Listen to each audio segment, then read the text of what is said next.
عيون وتيقظت أيقان عيون نامت عيون الخائنين وعين نجمك لا تخون نامت عيون الخائنين وعين. I'd like to introduce Sheikh Khalid Yasin, who's an Imam and Da'i from America, from Brooklyn. He's been active in the Dawah for many years now, I'm sure. And he's based in Sheffield now, at the Close of Life Centre. Alhamdulillah, he's brought inshallah over 10,000 people. And today he's come to Bradford to speak to us inshallah about marriage. So I'd like to call Sheikh Khalid. إن الحمد لله حمدا كثيرا طيبا مباركا فيه. الحمد لله وكفى والصلاة والسلام على السيد المصطفى صلى الله عليه وسلم وعلى آله وأصحابه وأزواجه ومن والاه وبعد. فإن أصدق الحديث كتاب الله وخير الحديث حديث محمد صلى الله عليه وسلم وشر الأمور محدثاتها وكل محدثة بدعة وكل بدعة ضلالة وكل ضلالة في النار. أيها الأخوة الكرام أخوات السيدات السلام عليكم ورحمة الله وبركاته.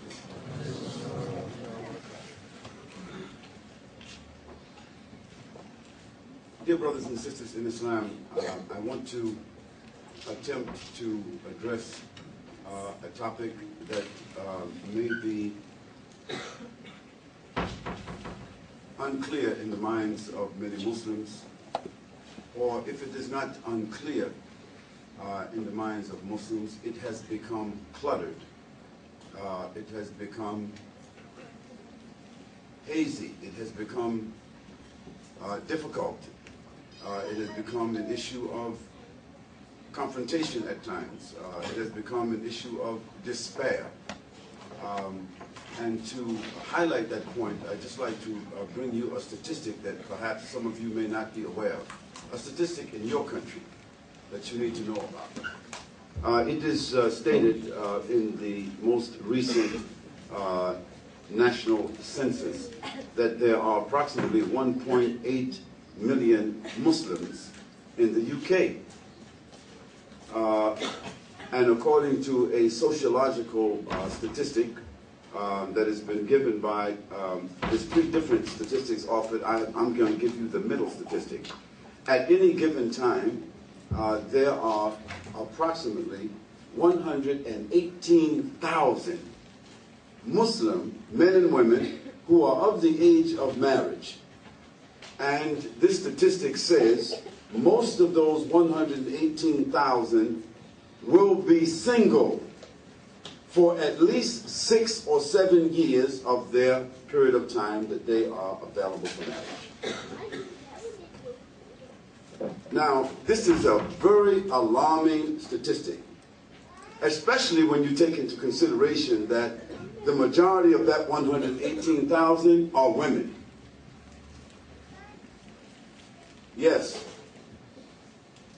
78,000 to 83,000 of that 118,000 are women who are of the age of marriage, and they will remain single for at least 6 or 7 years, and in many cases, 30% of them will be single for at least 14 years after they become available for marriage, at the age of marriage. So if you can look at this here from a sociological point of view, just think about it for a moment.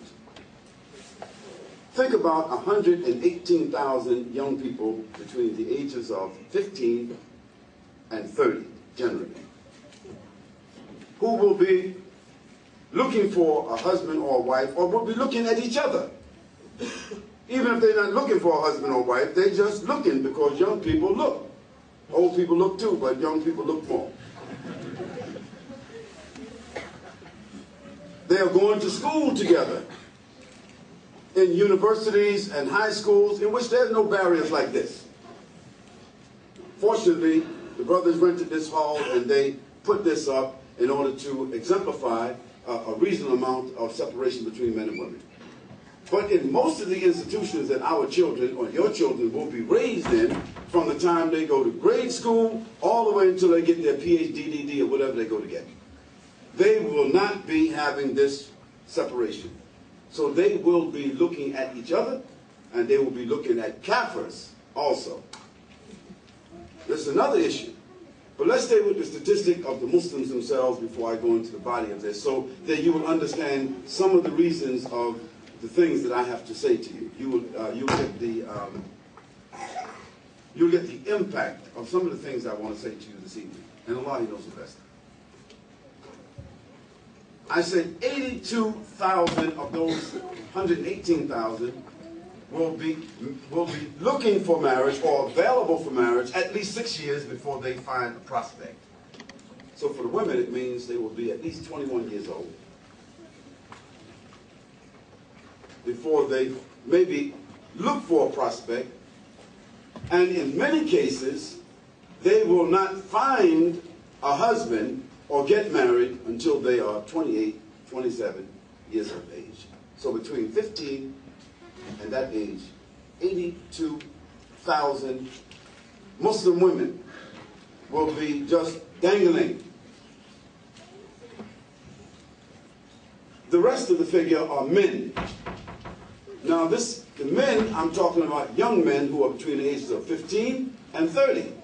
But the situation is compounded because out of that 1.8 million, there's another 362,000 men who also would like to get married, but they already got married, they already got a wife in another country, or they got a wife and they're not satisfied, they want another wife, or they are those who are between the 15 and 30 and they're looking for wives, but they're having problems. Now, you would ask yourself the question, if some 49,000 young men need wives, and they are looking, feeling, thinking, and there are 82,000 women that are available, this is not counting widows, this is not counting sisters who may have been divorced, this is just, we're talking about young sisters who are also looking and available. You would say, by your figure, that there are nearly 1.7 sisters available for those 42 or 49,000 brothers. That's what the statistic says. Now, these are not our statistics. These are the statistics that have been taken by this government, of which you must participate or you will pay a fine or you will go to jail. So they got the statistics. So I'm quoting from some statistics, and some of you may call them guesstimates. That's okay. Now, you would ask yourself, why is this problem existing? I'm going to talk about some of those problems. As I see it here, and as I see it in America, and as I see it all over the world, because there's some even more alarming problems in the Muslim world, but not like this. It's a little bit different in the Muslim world. So let's talk about Great Britain in particular. I want to share with you another statistic.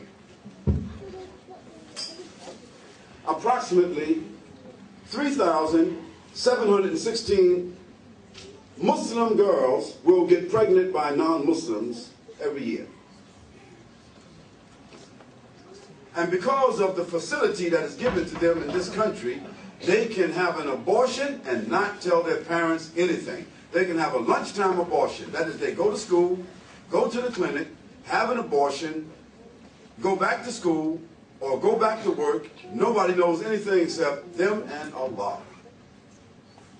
And of course, the clinic. Because the clinic has got to report when they do an abortion, so that's why they got the statistics.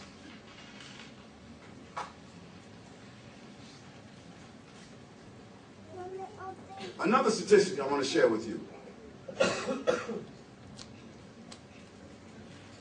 35% of the Muslim girls who are in school and who know how to use a computer, they are talking on the phone with boys either by infrared or by SMS or by Bluetooth or by whatever kind of tooth they have. They are sitting in classes, hallways and other places, on buses and whatever, and they send a message back and forth. Why? Because the technology allows them to do that. And their mothers and fathers don't have a clue, because most of the mothers and fathers just learn how to use telephones. And the kids know it. The kids already know that mom and dad don't have a clue. statistic I want to share with you.